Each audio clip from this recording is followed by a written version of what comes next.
Hey there guys, I know it's been a while since my last video, but it isn't without a good excuse.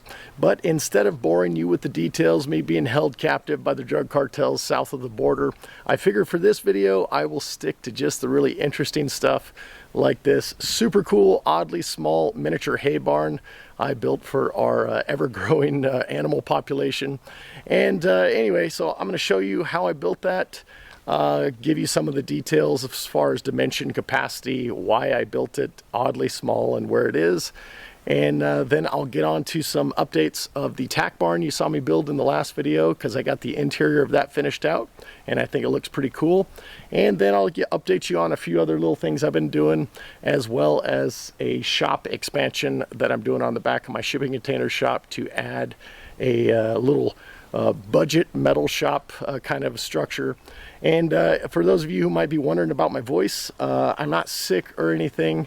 I recently got a clean bill of health from my fire department physicals, so I guess I'm just lucky for the time being to have a cool sounding voice. So let's check this out, then I will get on to all the other little updates, and hopefully you will find it interesting.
So now you've seen kind of how I put this together. You may be wondering about the dimensions and total bale capacity that this little structure can hold, as well as why I built it in this, I guess, oddly small size.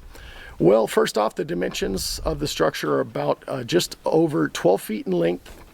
It's just a little bit over 5.5 feet in depth.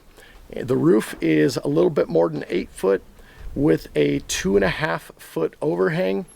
And the total theoretical capacity of bales stacked in 3 sections is 48 bales, but it's not really practical because that would be stacked 4 high and taking up almost the entire space. And obviously I don't want them stacked 4 high right by the edge with my wife and daughter grabbing from there. So that's not really practical, but probably we will have anywhere from 25 to 30 bales stored here at any one time. Currently, we stock 3 different types of hay. This section right here is called grater grass. We get it from our local reservation, and it's a mixture of native grasses to the area, and both the horses and goats eat it. And this right here is just Bermuda. That's primarily for our buck goats and our horses. And then down there at the end is alfalfa for our dairy goats. Yeah, so 25 to 30 bales is what will mostly be down here. And as for why it is the size that it is, mostly it's because I needed a convenient area to store hay that is close to both the horses as well as the goats, and will be easy access for my wife and daughter to get to. As I mentioned in previous videos, I'm going to be building a slightly larger shipping container structure that will store bulk hay when we can get it for a good price. So this one is just kind of like an auxiliary storage that is easy access, and that, when I get it done, is going to store, like, if we get a great deal on Bermuda or alfalfa, we'll buy 50 to 100 bales at a time and store it in that structure. But yeah, oh, and the other reason is the sheet metal you saw me make this with. That is what I had left over from when I bought sheet metal for my pump house and some of these goat structures you've seen me make. So I was just trying to use the materials I had on hand. And if you're wondering about the orange posts, if you guessed that they are pallet racking that you see at Home Depot or hardware stores like that, you would be right. I got it off Facebook Marketplace for a good price. So anyway, I think that's it for this, and now I'm going to show you the update on the interior of the tack barn, and then I'll get on to a few other things and show you what I'm working on at the shop.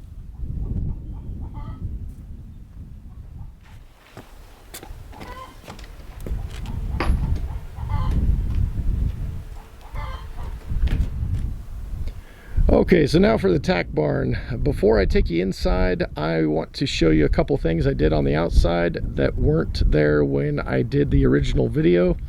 You'll notice I have a porch light here on the front of the tack barn and a side light. And that side light is to light up this future wash station. We poured this concrete slab a few days ago, and it will eventually have a couple vertical posts and a crossbar, so the horses can be tied up for washing down, also for farrier work. And now we will go inside, and my daughter Marley's going to give a little bit of a tour to help me save my voice. So let's go inside.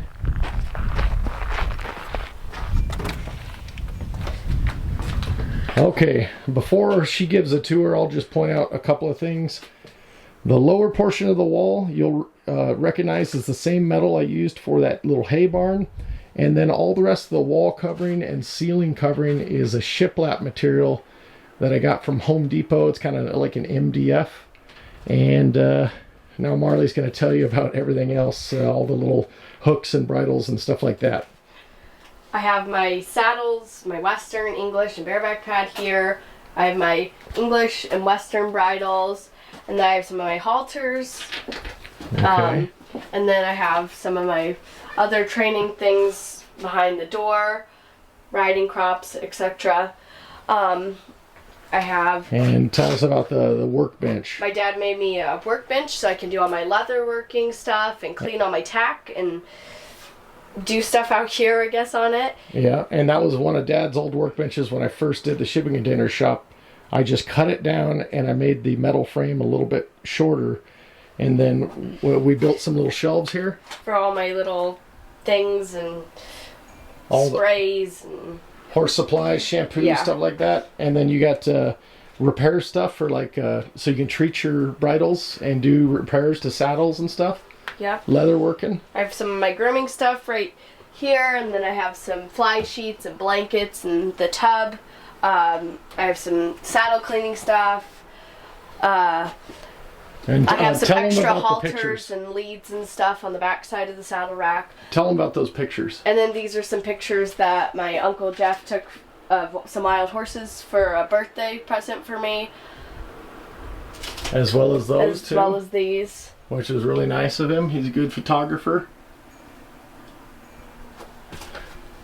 And I think that's pretty much it. One thing you might notice, this is a little bit unconventional. This is how I ran the electrical. And the reason I did this is, number one, to have access, because this whole box pivots out from the wall. But I forgot to plumb an electrical line, and then I just didn't want to do it right now. So I just did a switched outlet. So this controls the light off and on. But eventually this will just be a switch, and I'll just actually run that wire and have a hardwired light. But for now, I like the way this works. These are the outside lights, and I'll show you a clip of this being tilted back so you can see how the wiring is accessible. It's just got a couple little locks there.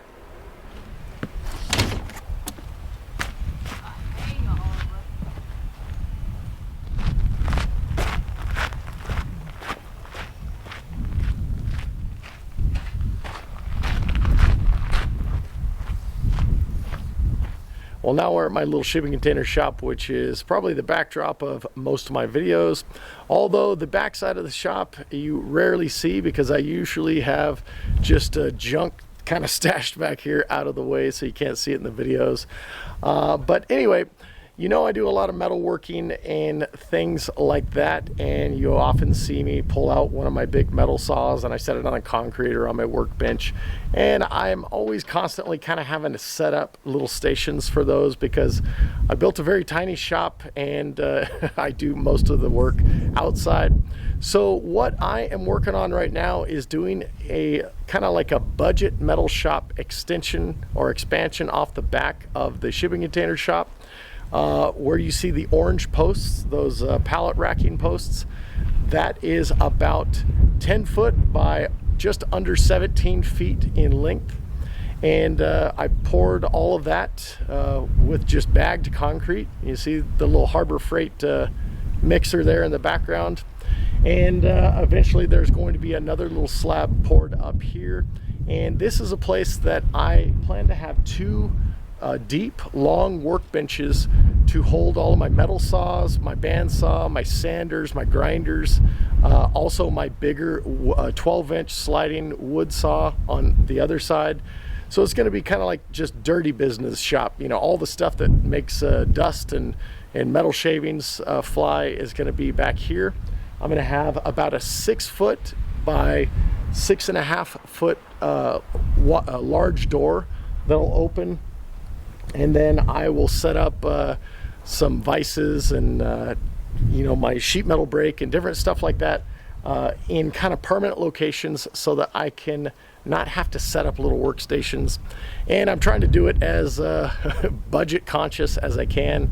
And although I've been talking about, you know, doing all the conversions of these shipping container shops or the shipping containers, the reason those have kind of come at a pause is because I decided that before I move those in place, I needed to do the work I needed to do back here, because once those are in place, it'll, you know, kind of make getting stuff back here a little bit more difficult. Not necessarily long pieces of metal, because obviously I'll be bringing stuff into that shop, but bringing a cement mixer and stuff like that.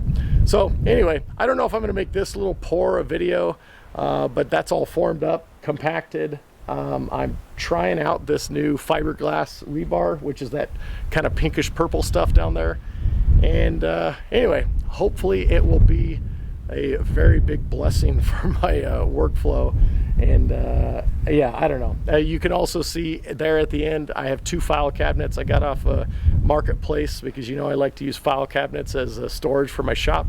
So those will somehow be there within the shop, holding, you know, grinders and different things like that and other various tools. So I think that is pretty much it for this one. I might just let you go now, but there's a few other things I might want to give you some hints on as far as what's coming up too.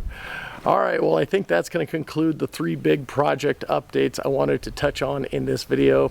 Hopefully it was interesting to you. It has certainly been a consumption of my time, but very worthwhile in regards to these projects, specifically the Tack Barn. Really happy with the way that turned out, and it has been a game changer for Marley to keep all of her horsey supplies down here. So we don't have to walk from the house or from her room where she did have all of her saddles and stuff. down here every time so that they can be protected from the sun and all that stuff. As for this little hay barn, some of you may be wondering why I even needed this, because a few years ago when Marley did her Mustang tip challenge, I built this hay barn slash horse shelter, and one side of it has stored hay ever since then, hay and alfalfa. But if you notice there in the background, we, by a matter of crazy circumstances, that Mustang tip challenge she did, that is her Mustang Windy that she did the challenge with, and as part of the program we ended up rehoming her, just kind of a planned thing so that she could save up money to get a rideable horse. And through those circumstances, Windy has come back to us, so I needed both sides of that shelter open so that she could have shelter from the sun and rain, and that's why I built this guy. As for the shipping container expansion project, that's just going to be like all my things. It's just going to be a project that begets more and more other projects, but I think it's going to be a very worthwhile endeavor. So obviously you'll see more video footage coming from that and all the related projects. As for what is to come next, I actually have a couple of videos almost fully filmed. I just need to do an intro outro. I'm building another shop stool, oddly enough. I already built one, but Marley was working with me out in the shop one day, and I wanted something for both of us to sit on, and I had another idea I wanted to test out. And then probably the next video, I made another Santa Maria style grill with a little crank handle, but this time it is no welding required. So anyway, look forward to those. I'm just basically waiting on a time so I can grill some ribeyes and you know, film a couple of final clips. But I think that's pretty much it. As always, I appreciate you guys watching.